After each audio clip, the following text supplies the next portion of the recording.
প্রচণ্ড পরিমাণে morning sickness অর্থাৎ বমি বমি ভাব অনুভূত করেন বা সারাদিনেই বমি হচ্ছে, খাওয়ার সাথে সাথেই উঠে যাচ্ছে,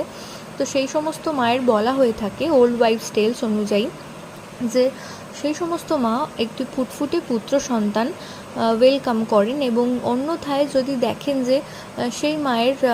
মর্নিং সিকনেস বা বমি বমি ভাব কিংবা খাবারে কোনো রকম গন্ধ লাগা এই ব্যাপারগুলো হয় না, তো সেই সমস্ত মায়েদের কিন্তু ধরে নেওয়া হয় যে অবশ্যই কন্যা সন্তান আসতে চলেছে। কোনো কোনো মা কন্যা সন্তানের ক্ষেত্রে কিন্তু এই মর্নিং সিকনেস ব্যাপারটা অনুভব করেন না, এবং একইভাবে যদি পুত্র সন্তান কোনো মায়ের পেটে থাকে তো সেই সময় তারা মর্নিং সিকনেস অর্থাৎ